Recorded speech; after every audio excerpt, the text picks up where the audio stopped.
Hello, everyone, and welcome to a very special Final Fantasy VII Remake Spoilercast, aka the internet's #1 Chadley and Johnny fan show.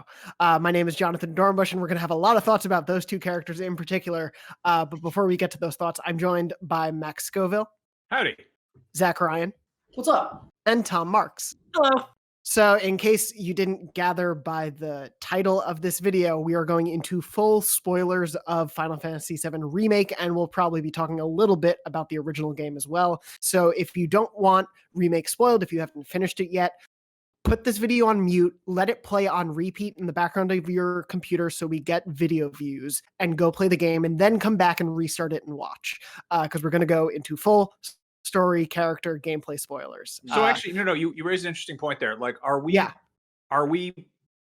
including spoilers for the regular game of Final Fantasy, the original, or just the remake? Because it's an odd sort of. So I've never played the original, and I did want to mention we're all coming from, I think, a little bit of a different perspective on the original game. I've never played the original. I think what we should do is anything that touches on stuff that happened in the original Final Fantasy VII, let's give a spoiler warning within the spoiler cast. I mean, I think it's kind of impossible to talk about one without talking about the other. Yeah, we're going to have especially as we get towards the end of this game. But I think there's also a line, right? Like, we can talk about it where relevant, but we're not going to just like dive into the end of the original Final Fantasy VII just for funsies. Like, if it's relevant, we'll bring it up and we'll warn you. Exactly. So yeah, we'll give you a warning of that stuff in advance. But yeah, I did want to sort of set the stage before we jump in, and we'll pick up with story at first. I did want to start with where we're all coming from with this game. So like I said, I've beaten Final Fantasy VII Remake. I've never played the original Final Fantasy VII beyond the first like hour or so. So I really was coming in pretty blind with this. I've seen the characters in Kingdom Hearts, of course, but on the FF7 front, the original game is basically uncharted territory for me. Tom, where are you coming from? Because, of course, you reviewed this for us. Yeah, so I reviewed Remake. I gave it an 8 and an editor's choice because I thought it was really, really great. A lot of people overlooked that editor's choice, by the way. Did put that on there. Anyway, yeah, I played the original when I was younger, like when it came out, probably a little after it came out because I was maybe a little young when it came out. And I've dipped back into it over the years, but never like refinished it. And then I replayed it in anticipation of the remake and the review. So I have the like nostalgia side of it, but then I also am not like one of those people that replay it every single year and have for the last like 2 decades or whatever. And Max, where are you coming from on FF7? I dabbled in it as a kid. My best friend had it. I watched him play through a lot of it, and that was almost 25 years ago, so it's a little bit foggy. And I've gone back. I think I started replaying it on Vita and then got sidetracked, and then started replaying it on Switch and then got sidetracked. And I've managed to revisit the chunk of the game that the remake remade. So, Yeah, and Zach, what about you? Yeah, I played this game a lot as a kid. But kind of an important game to me as a middle school kid. First introduction to JRPGs, first game that I remember playing and thinking about like how important the story was to it, and made a couple of really good lifelong friends through playing Final Fantasy VII. But it's an interesting game for me because while I really enjoyed it as a kid, I've gone back to it as an adult a couple of times and have kind of decided that the original is a bad game. I think it suffers from a lot of like really disjointed storytelling and bad localization and translation. And honestly, like going back to play a lot of those early PlayStation 1 games are a bit of a slog at this point. So my sentiment has certainly changed. I think you can probably go back through about 4 or 5 years of IGN podcasts and hear me bad-mouthing Final Fantasy VII. So I came to this remake. I actually wasn't even going to play it because I was like, I've already played that game. I don't need that story. But I'm glad that I did. Yeah. And I do want to sort of jump off on that note without, again, spoiling too much beyond those opening hours of the original FF7. But how did you all feel as people with, history with this game? And I can get to my version of this in a little bit. But how did you all feel of them focusing on this single Midgar focus section? Like, how do you think they did expanding on what was essentially such a smaller chunk of the original game? For me, it was like pretty much exactly what I was expecting based off of all of this. Like, I was expecting it to be a really good chance to flesh out a lot of the like single screen things that were in the original that you sort of forget were really, really small in the original, because the nostalgia makes you go, oh, that was like Wall Market was humongous. And it's like Wall Market was tiny and kind of uninteresting, but like the mystique of it was so cool. And that's what this game did really well, was like take that memory and just turn it into something amazing. But also, I think it, exactly as I expected, did a lot of the stuff that really bugged me as a result of this decision. Like, I mean, I know we're going to get into this later, but like, it doesn't feel like a full story to me. It does not feel like a contained thing in any way, shape, or form. And like, that was always going to be an issue in my mind, where like when they said, oh yeah, it's just going to be Midgar, I was like, oh, it's just going to, like, okay, that'll be really cool in some ways and really kind of frustrating in others. And then it sort of was that to me. I agree with Tom in that this is very definitely like part one of a greater thing. Obviously, it wasn't as big a miss, I think, story wise for me as it was for Tom. But I think as a concept, you know, looking back at the original Final Fantasy, Midgar is such a perfectly kind of encapsulated portion of that game. It's a really great proof of concept for a 32-bit RPG, and I think that it does sort of tell a really great opening arc to a bigger story. I think when you put that in the context of multiple parts of this remake, it kind of recontextualizes that, in that like it doesn't do a great job of telling an all-encompassing story. It is very much of a cliffhanger, whereas in the original, obviously, like you get this great opening act and then you go on to the next thing, and there's obviously more story to be to be experienced there. But yeah, I think Midgar as a location is really super interesting. I've always thought it was like a really cool setting for this story. So, I wasn't initially on board with the idea of an episodic remake to begin with, but now that having played through this whole game, I don't know how they really could have done this first part without just focusing on Midgar and the people there. Yeah, Midgar is a really interesting choice because it is unique, and it's also special in the sort of the pantheon of Final Fantasy settings, because like, you know, FF6 was sort of the first one to be like, let's get steampunk, let's break the formula of traditional fantasy. But it was really like FF7, in addition to being like, okay, let's do 3D polygons, let's do like, you know, FMV cutscenes, but also let's have this insane like diesel punk cyberpunk setting that is so like, I can understand why the devs would want to really like flesh out this one section. However, the problem with like being like, we're going to build a city, we're going to turn people loose in it, but also we're going to be sticking to this 25-year-old story, which means that you've got this beautiful world to explore, but there's only like, it's fairly linear aside from when you can go explore it. And then aside from it being a self-contained story, it isn't, which I don't think anyone should have really expected. But I think it's kind of an issue that they called this Final Fantasy VII Remake, not Final Fantasy VII Remake Chapter 1. I think that's the biggest thing that I take umbrage with. Like, story issues aside, like pacing issues aside, which we'll get into, I think that the bigger caveat for me on the whole thing is that it's almost like flagrant false advertising that this is just called Final Fantasy VII Remake. Like, I understand why, but I think to your average Joe that doesn't follow games news and isn't super invested in this world, they go into their local stores. Well, not anymore, but at one point you could have gone into your local stores and seen this on the shelf and said like, oh my God, they remade the game. That's great. And then what if you invest 40 hours into it and it just stops? Like, I think it's a little unfair to call this like Final Fantasy VII Remake and not have a subtitle that's, at least points out to an uninitiated audience that this is part one of a much greater whole. And real quick, I want to just like reiterate that, because everyone listening to the Spoilercast like is clued in on all of this, right? Mm-hmm. And probably knew all this, and it's probably silly to think, to some people listening, being like, who didn't know that? But like, so I wrote an article, I think it was like the day after the embargo went up for our review, that was like, no, the Final Fantasy VII Remake is not the full game. And there were comments in that article, and it was basically just breaking down how far into the story it got and that sort of thing. And there were comments in that article being like, why'd you even write this? Who is this for? Who didn't know this already? That was the most trafficked article that week, beyond, I think, the review itself, right? Like, that people were searching that all over the place on Google because there were tons of people who did not know that was the case, Right. all the way up until the game launching, and as Zach said, like after launch, like it really, really did slip by a lot of people.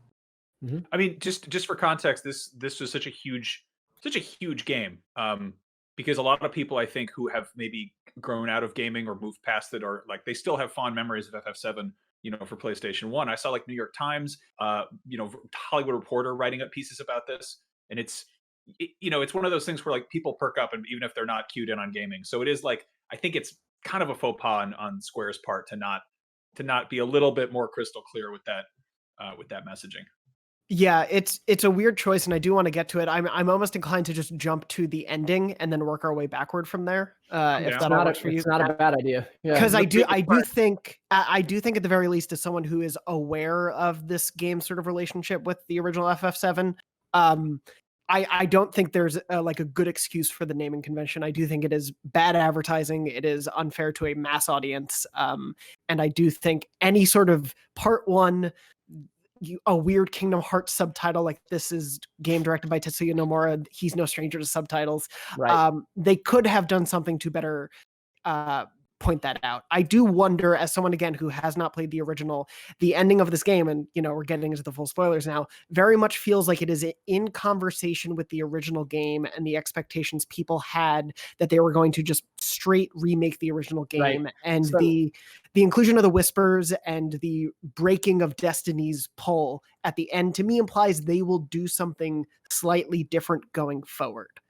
We'll see in practice if that happens, but at least to me in my mind, I'm seeing that as like they don't want people to expect the sequels to this to be as close to the original as parts of this.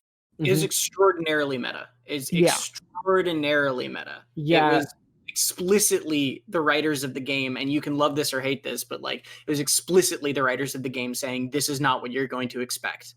Heather Alexander at Kotaku wrote a great piece that was about how the game is essentially a game about making a Final Fantasy VII remake. Right. And I think they really hit the nail on the head there. Like it is so meta in its storytelling and its recontextualizing of events in the main game. And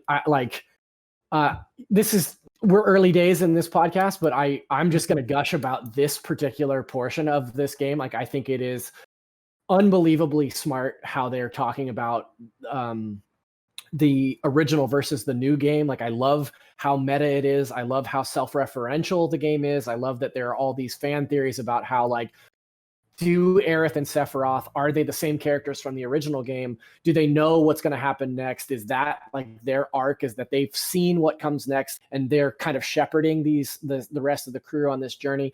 Like the what is it? It ends with the unexpected journey, or the unknown journey continues, right? Like, I think it's brilliant. I think in terms of storytelling and the way to do a remake, I think it's so smart and I love it. Do I have faith in Square to continue telling a story that remains as grounded as the first 2/3 of this game?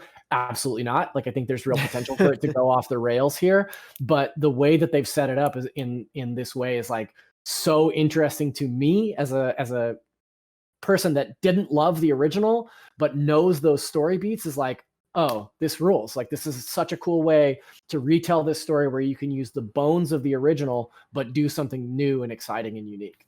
So excited for the second chapter, because there's something really wonderful about, and this is sort of a weird feeling to have after you beat a game. It should be, there's a sense of like, pageantry and finality that comes with finishing something that you spent 40 hours on. But at the same time, I sort of love that they're sort of like, opening the door to the great outside world and being like, all right, where to next? It's just, and it's like, I get chills just kind of thinking about that, because there's that sense of just sort of the open road that lies ahead and all the stuff that's probably in store. And then also the little caveat that like, this isn't going to go the way you think, which we've seen. I think that bucking expectation is something that hardcore fandoms have a really hard time with. And it's a thing that's really fun for creators. I don't want to name names here, but I think Rian Johnson is a perfect example of this with the Last Jedi, which was basically like, looking straight at the audience and being like, this isn't going to go how you think, and everyone's like, this didn't go how I wanted it to. But there's also an interesting precedent for doing this with remakes. Specifically, I'm thinking of like the the Evangelion Rebuild movies, which started out as like a straight, almost HD overhaul of the original series, and then very drastically diverted and started doing incredibly strange things. And as a fan of the originals, I was like, I don't like this one bit. Another one that's interesting in the game sense, Yakuza Kiwami is theoretically a remake of the first game, but it has all this stuff injected into it that diverts a little bit. And it's the kind of thing where there's the constant, debate of like, which do you play first, Yakuza 0, which is a prequel that makes more sense if you know what comes later, or Yakuza Kiwami, which has follow-ups to stuff that happens in the prequel. Like it's one of those things where like it's a remake made for people who understand what's being remade. And it's so hard to kind of separate Exactly. expectations from like it's a little wink and a nod. It is Zach, like you said, it's very meta. And it's always curious if the audience is going to be receptive to that, and they're going to go, oh, I see what you're doing here. Very clever. Let's see what happens next. Or they're going to be like, you took the thing I love and you ruined it. So that's the thing. It's like for fans that are coming to this game that just want a straightforward remake, right? Like the people that only want that same story, the people that only want to see those characters do the same things and walk the same path, etc. I'm sure it's a disappointment, right? And it's a challenge to what they were expecting from this game. But the idea that it is both a sequel and a bit of a prequel and also a full remake is like so interesting to me as a person that plays video games. Like I think it's honestly like it's pretty bold and kind of shocking that this particular format, this particular writing and game has come from Square, which I feel like they don't do storytelling perfectly all the time. I'll say it that way. So, you know what I mean? A diplomatic way of saying yeah. Tom, I do want to get to your thoughts on it. A diplomatic way of saying it, I would call that the understatement of the century, but all right. Here's the deal. My thoughts, and I will preface this like I do with every time I've talked about this game. I really, really, really liked this game. Please do not take what I'm about to say and the criticism I'm about to say as me saying this game was bad, because it's not. It's a great game. My thoughts on the ending and the meta stuff in general have evolved and kind of become a lot clearer to me since I played it. And they haven't really changed. It's just I didn't really know why I was feeling the way I was about it until like this week, right? Like it's taken a long time, a lot of thinking, because I was struggling with this idea of like, I really like when they added things. I really like when they changed things even. I think a lot of the things that they changed about the original were great changes, like really interesting, cool changes. So like, why was the ending and the whispers sticking out to me? And I think one of the main reasons why I think that they were bad, flat out, is because it's bad storytelling. It's not at all about what they changed or how it relates to the original or even making changes to the original. I think in this game, Sephiroth is such a poorly explained, poorly developed villain that when at the end of the game you're asked to walk through a rift and fight him for no discernible reason whatsoever, I had absolutely no emotional connection to that character, right, even knowing the nostalgia that was in the past. Right. And I think it was the exact same thing with the Whispers, where it's like the Whispers, sure, they were this meta-narrative device that the writers were using to change fate or keep things on track. Like, I understand the literary use of that device, but it was literally just a Deus Ex Machina device that they could insert at any point in the story to fix any situation they wanted in any way. It's like you're in this underground lab under Sector 7 where you've discovered these horrible monsters and you've rescued Wedge, and then they're like, whoa, we can't have the characters thinking too much about this. Get them out of there. How do we do that? The Whispers teleport them back to the entrance and they don't think about it anymore. Like, that's what I had problems with in the story of this game, was not even that they changed stuff, but a lot of the stuff that they inserted and changed was really poorly told and really poorly supported within this story, not even relating to the original story, just within this story. And like, that's why ultimately all the changes they made and all the like wild meta stuff that they added was a huge disappointment to me, not even because they changed stuff, not even because it wasn't a straight remake. Like, even the idea that this is kind of almost a sequel to 7 is exciting to me. They just didn't justify it well within their own narrative. Like, it was so haphazard and ridiculous. That's I think sorry, that was a big rant, but like that's just no. it got under my skin. You know, Sephiroth doesn't even appear in the original game until well after Midgar. Right. Like you hear these whispers and you see the aftermath of his arrival. Well, not even his arrival, right? Like he's built up in a way that when you finally do have a confrontation with him, like one of the first times you see him is in a flashback, and he has like all the level 3 magic. He does 5,000 damage to every enemy that he hits. He's this force, right? And I think that hits sort of undercut in the remake by seeing him in the first 10 minutes in a way that's just like he's just kind of omnipresent with Cloud, like he's just this sort of voice in the back of his head. And I understand why, like in terms of like in service to the original game, they want to have this villain have more screen time in this opening act. But I do think that you're right. I do think that especially in the last third of the game, it feels a little ham-fisted. I feel like everything comes together a little too quickly. Everything like is explained in this big info dump right at the end, where they could have parsed that out a little bit better and made it make a little more sense. I disagree with you on the whispers. I think the whispers are a really, really cool concept, and I think they're pulled off mostly pretty well. They're a little bit too Nomura-esque, right? But I like the idea that they're a stand-in for diehard fans, that every time the characters start straying from the path of the original, the whispers are there to grab them and pull them back. You know, that's the fandom that I was talking about earlier that says like, no, we only want this story. We only want the original. We only want to see the stuff we've already experienced, right? And in that, I think it's a success because every time you start thinking about like, what is the motivation for this scene? What's actually happening here? You get caught off guard because the whispers come in and pull you out of it, right? Like there's a whole scene with Aerith in the train yards where it's like a flashback to her childhood that's never really quite explained. And it only happens because the whispers take her away from that, right? The rest of the team. I don't know. I really, they worked for me, but I've heard this complaint a lot that they don't work for others, Tom. I think they could have been a lot more palatable, again, as someone who hasn't played the original. I didn't mind them as much as Tom, but I totally understand the criticism, and I think they could have been better inserted into the world in some sort of explanatory way. Like I do think, like we've been saying, there's just such a third act info dump problem with this game where it changes the storytelling and it changes everything that matters and what it's telling you right at the end, when I've cared, as someone who's relatively new to it, I spent the first 2 acts of this game loving these grounded relationships and caring about Jesse, Wedge, Biggs, the relationship, the friendship between Aerith and Tifa, finding out more about Barrett and sort of how they like deconstruct his masculinity and all of his like machismo. I loved all of that stuff. And then when it started to go into like deeper, you need to know FF7 to care about this, I looked things up and it's like, I didn't know why Zack was suddenly appearing.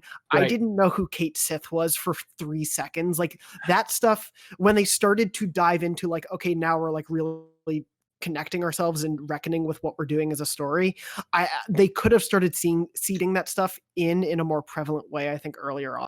And even the Kate Sith thing isn't like the Zack thing and the Kate Sith thing are two almost very different sides of that coin to me, because like Kate Sith being in a cutscene for 3 seconds is stupid in a certain way, but also it's great because it's just fan service and it's lovely. Yeah, and it's like the blue milk in Rogue One, right? Where it's like, right. Oh, here's this guy. Remember him? Like it doesn't harm anything to have Kate Sith really be in there in a kind of like ham-fisted way. But Zack, you literally don't even know Zack's name unless you're playing with subtitles on in this game. Yeah. Let alone would you know that cutscene is half literally the Crisis Core final cutscene remade in this. Oh, I had no idea. Right? Yeah. Oh yeah. Oh yeah. Okay. Like that part of that is just not explained, and they're putting it at the most climactic moment of the entire game. I want to touch on something here. Zach, you mentioned Rogue One, which was great because I was thinking about this, but I feel like it would be annoying to just arbitrarily bring up Star Wars. But hey, it's a game that has Big Wedge in it, so let's do it. My background has Star Wars. You're fine. Yeah, exactly. But no, I mean, I think a lot about this. People are like, Rogue One is the best Star Wars movie, and it's got a lot of cool stuff in there, but it doesn't work really on its own. Like if Darth Vader shows up and you have no idea who Darth Vader is, you're like, who is that man and why is he doing that? And it doesn't work in a vacuum. But at the same time, who is going to go see Star Wars Rogue One without having some semblance of an idea who Darth Vader is? And I think the same could be applied to Sephiroth, where totally, like Jonathan, you haven't played Final Fantasy VII, but you're well aware that Sephiroth is the big bad, right? Yeah, like that's the funny thing about coming to this. As like this game almost feels engineered also to appeal to someone from my knowledge base, because what I know of FF7 is Cloud, Tifa, Sephiroth, and Midgar. That's it. Yeah, I mean, it's yeah. it's just we're in this weird age with, and this isn't just in terms of games and remakes, and it's I think across all media where there's it's so easy to find out who someone is or what something is or what the context is, and we're so inundated with like imagery and marketing and just general sort of buzz surrounding something that it almost it's and this is a problem for people who are like strictly creating new stories, but there's almost like they're not really expected to fully flesh something out within the story itself. It's people can get away with things where it's like, oh, just read the wiki. And there's even that whole like, I think there's a mentality, and this is especially true with any type of media that requires like you can do a deep dive on. Like if it's a 70-hour JRPG, of course there's going to be people who are like, no, that makes perfect sense. You just have to read the wiki on it, and like there's that. It's really good if you read up on it afterwards, which it kind of is like that's like additional requirements, Right. That's like some accessories sold separately. I think for a game that is about initiating new people to a Final Fantasy VII fandom, it's a completely ludicrous request to ask people to have an encyclopedic knowledge of what happened in the original game. Like I love the idea that they're playing with an alternate timeline where Zack Fair lives instead of dies after on his arrival to Midgar. Like I think it's really cool. But like for somebody like Jonathan, for somebody like you, Max, or like my girlfriend's playing it right now, she's at the end of the game, and it's just like I know that when she finishes it I'm gonna have to explain so much, right? There's so much of that world that needs to be explained that just like if you're a newcomer to this, it just makes zero sense at all. And so that's why so many people have such an issue with the ending, where they're just like, what the hell was that? Like it just doesn't make any sense. And you're totally not wrong, but part of the point I was trying to make is like, even as me who knows all that stuff, I think that ending made zero sense, right? Like I understood all the references. I understood what they were trying to do, what they were trying to communicate, what they were trying to change and reform and all that. I understood all of it. I've dug into the theories. I get it.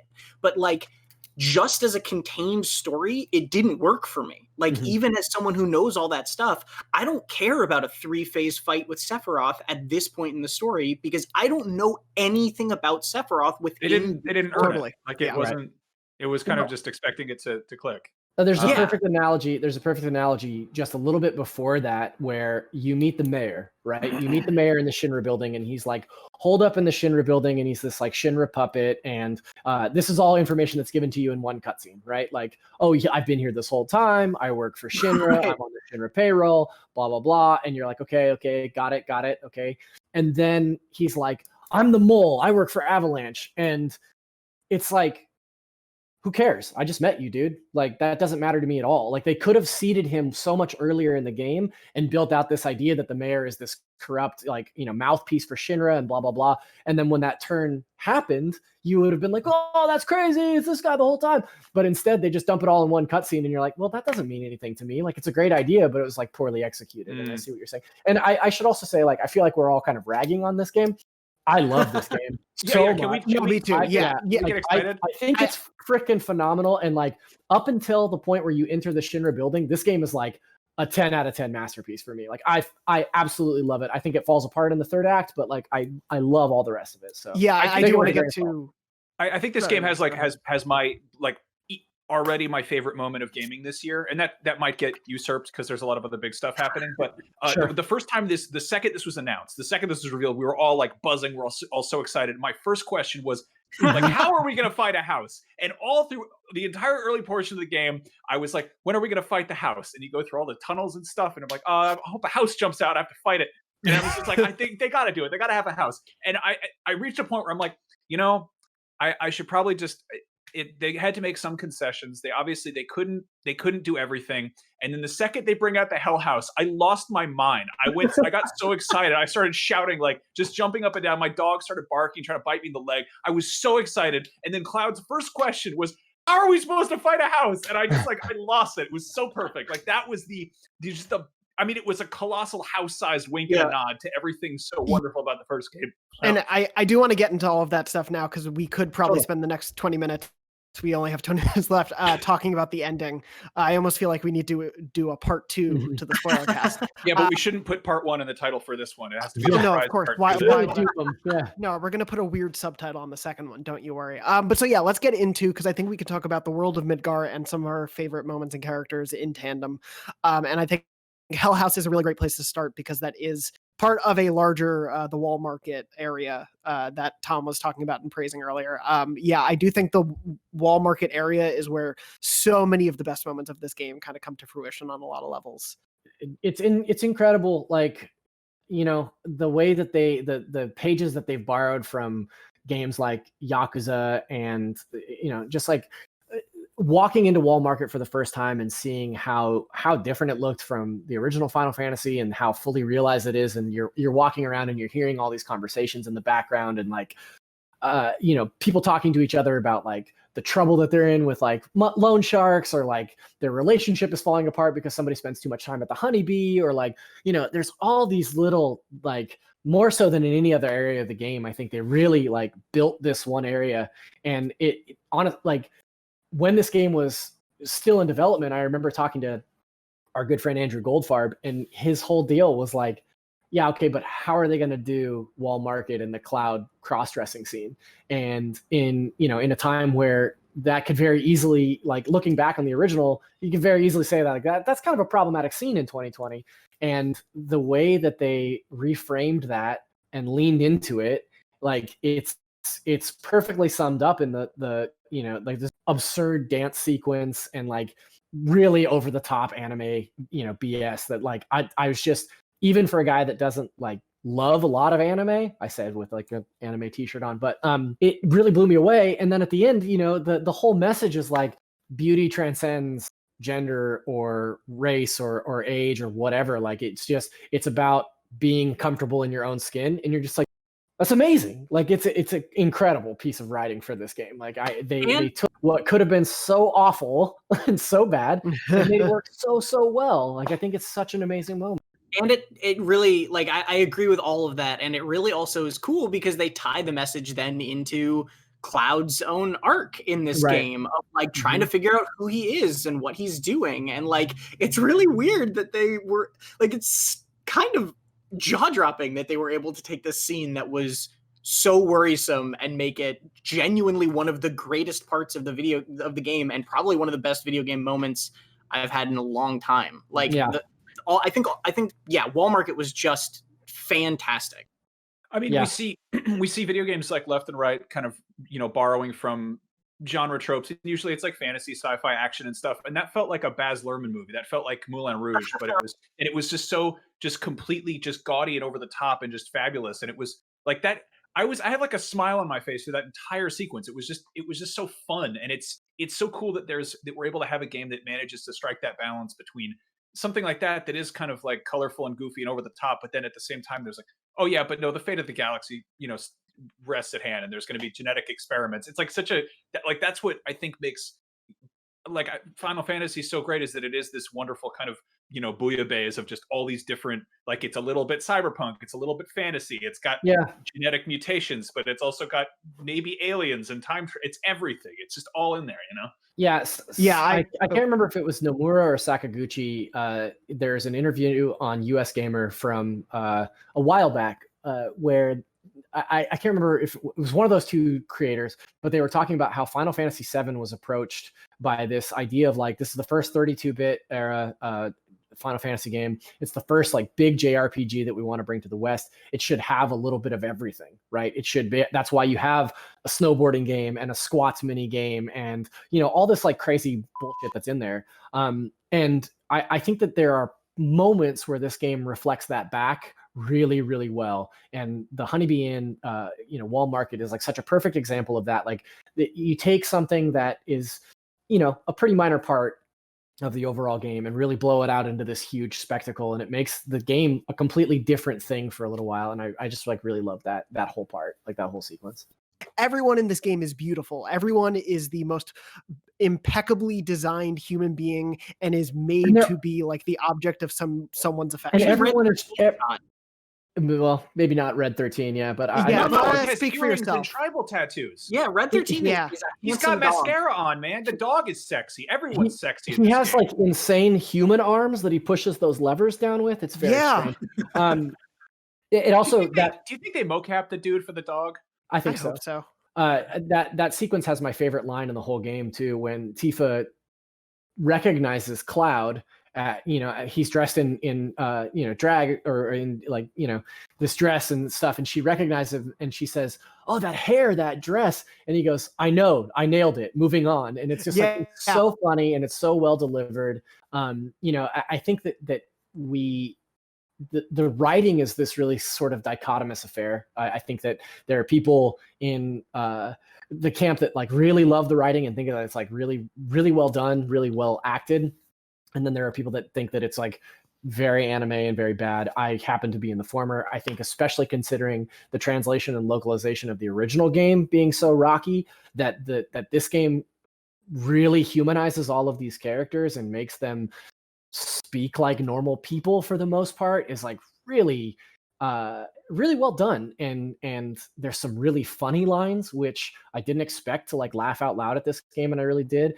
And I'm not a person that gets emotional at games, and there's a couple of things that like really choked me up throughout this playthrough, and I was really surprised at how thoughtful and deliberate a lot of the writing was, especially in the first 2/3 of this game.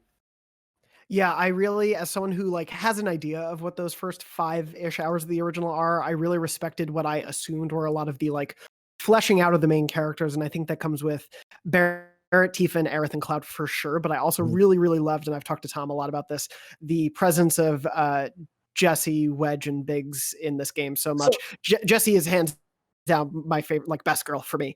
But I think the three of them, like the layers that they're given for this and the way that they come into the story a lot are really entertaining and made me really care about them. There's all these amazing character moments for each of those characters, and some of them are right in your face. Like you go to Jessie's mom's house for a nice pizza before they break into the Mako 5 reactor, and she's narrating your actions when you're going through, you'll see a door in the back of the house, go through the door, take the first room on the right. That's my dad. He's sick. Don't worry about it. But like it recontextualizes her whole character, right? In a way that I think is really, really beautifully done. But then there's another moment later on in the game that like completely floored me, in that you're doing all these like chores for this orphanage called the Leaf House, right? And throughout each of these chores, they're talking about like, oh, well, my predecessor, oh, what a great guy, he did this, or he really established the Leaf House as a place for kids. What a amazing human, and blah blah blah. And then there's just one line where they reveal that it's Biggs. It's Biggs the whole time, and like he calls back to that later in the game. But I remember that being like such a cool thing. Like it's a dialogue tree that you might miss on your first playthrough, where that's revealed, And so I just thought that was like such a sweet like little character addition, and that's the kind of stuff that those characters in the first game, they were there, but they had like 5 lines and then they were flattened by the plate. So like I think it's really interesting the way that this game has built them out, all the characters, not just those 3, except for Roach. I don't know what his deal was. Obviously, it's kind of a matter of like personal taste, what you get most interested in. But I completely latched on to like the small moment to moment character things, and like the little kind of zoomed in details, and the really, obviously you're doing stuff to save the planet. You're gonna go blow up reactors, and it's still very high fantasy and nonsensical and exciting. But it's also just like those little the little tidbits of just exchanges and like little side moments and like quirky stuff. And that's exactly why I think I had so many sort of hang-ups about the ending, because the second it takes you out of this beautifully realized, perfectly rendered, grounded scenario where you're surrounded by characters you really care about, and you're suddenly in like a interdimensional, section of freeway where there's no gravity and you're fighting a 500-foot tall elemental, and it's just like that is such a complete separation from the stuff that made it really work. So I was definitely much more enthused about like the little human moments like that.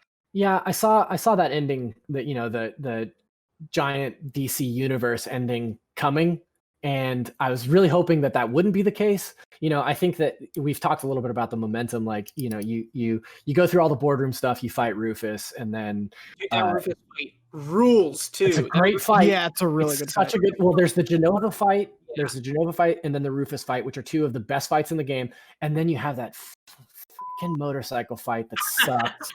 And then you step off the freeway into the void and fight which I didn't mind the fight against Destiny. I thought it was kind of cool, but like I just was hoping, like I was like, please get to the end of the freeway and just fight Sephiroth one-on-one, and then have him disappear into the background.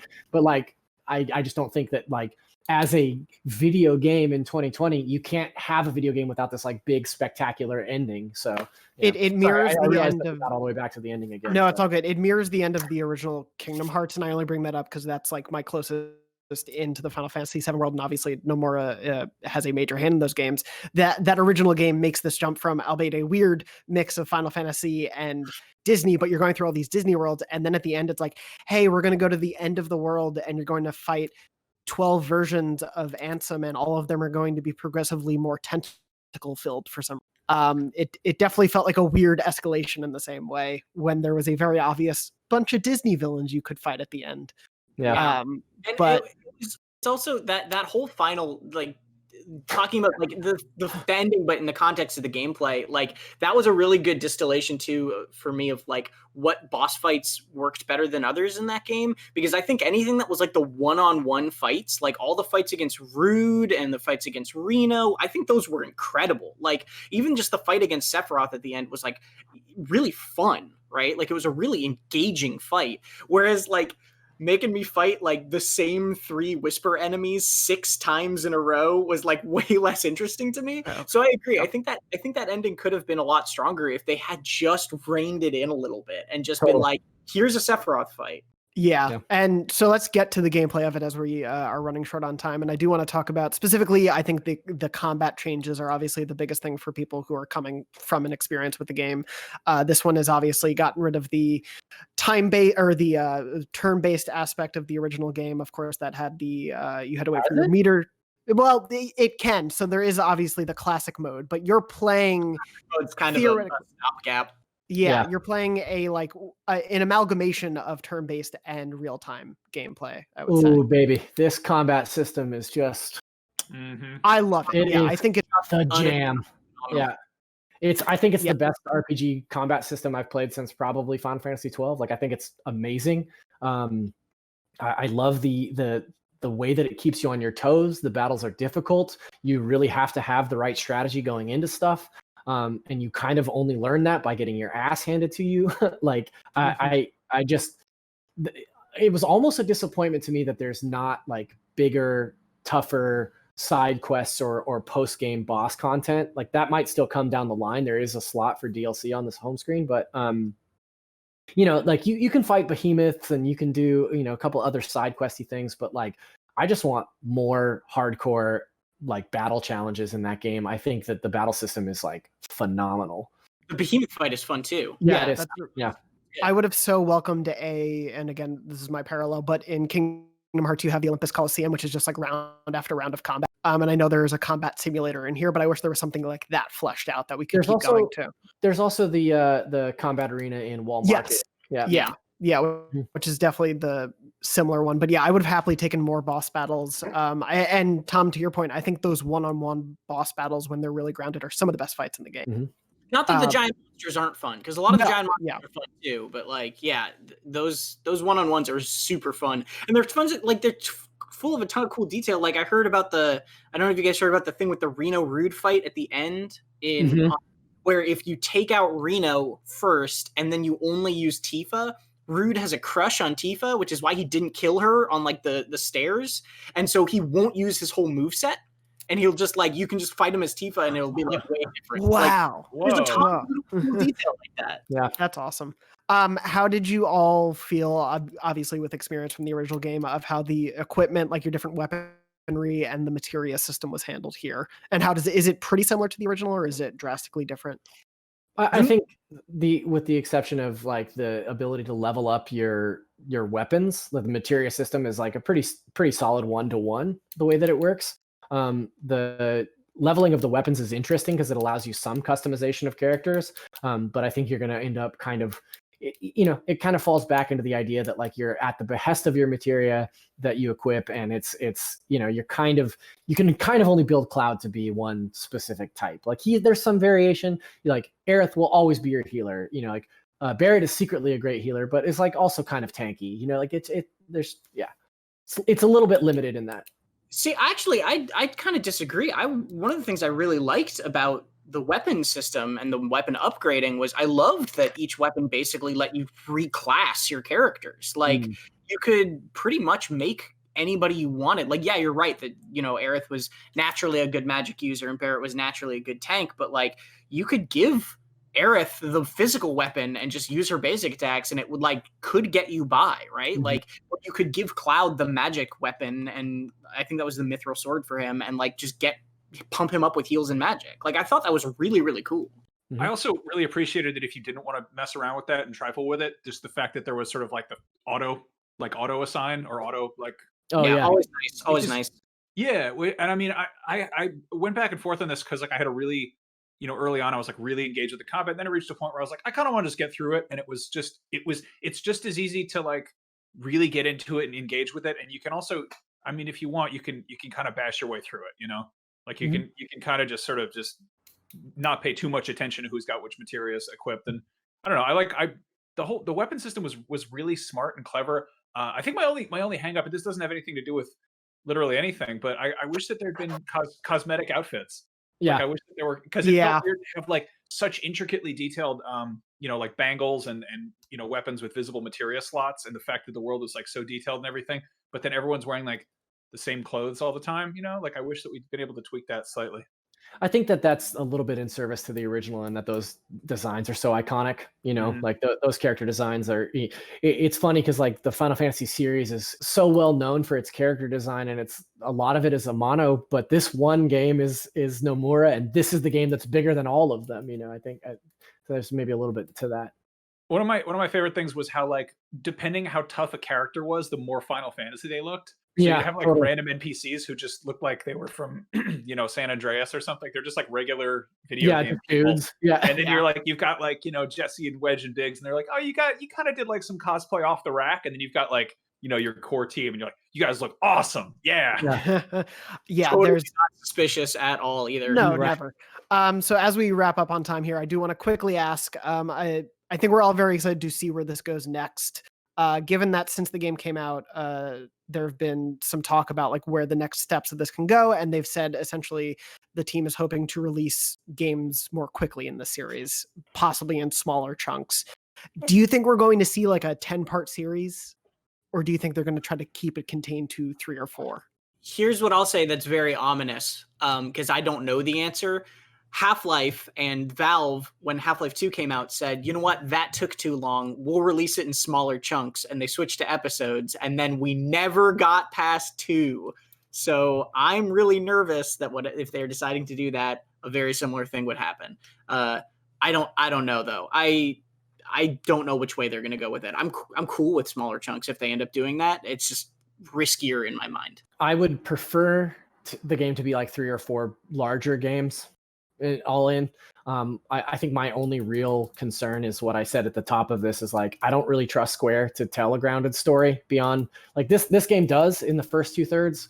But now that we know how this game ends, like I would really, really love to see a story that is close to the original and has some variances and maybe hints at like alternate realities and stuff like we saw at the end of this game. But I don't want to play a game where you play half of it as a Zack Fair in an alternate dimension that is alive from this thing. And like, you know, like I still want it to be Final Fantasy VII. I'm totally into the artistic like challenges and changes that they've made here. But yeah, I think you've got to play it at least pretty close to that original game. Max? Yeah, I mean, if they're going to tell a wackadoo story, I hope they take a page out of FF15 and pad it out with some really cool moment-to-moment stuff with characters in a big, huge open world. So yeah, it'll be very interesting to see what they do going forward with this all. Obviously, I think we have so much more we could have talked about. We didn't even get to express our love for Johnny, which I know we all feel very, very strongly.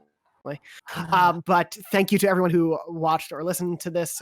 Normally, you can find all of our content on IGN.com, YouTube.com/IGN, and you can find Max and me weekly on Podcast Beyond at beyond.ign.com and youtube.com/IGN Beyond. Tom and Zach are part of the good old Nintendo voice chat family, and you can see them. Normally, episodes are up on Thursday, correct? Yeah. Cool. That's right. Oh yeah, you got some Nintendo stuff there, and everything else Final Fantasy VII Remake on IGN.com. Be sure to check out Tom's review of the game if you haven't already, and check out our very, very detailed and helpful guide if you're playing along with it still or trying to get that platinum trophy.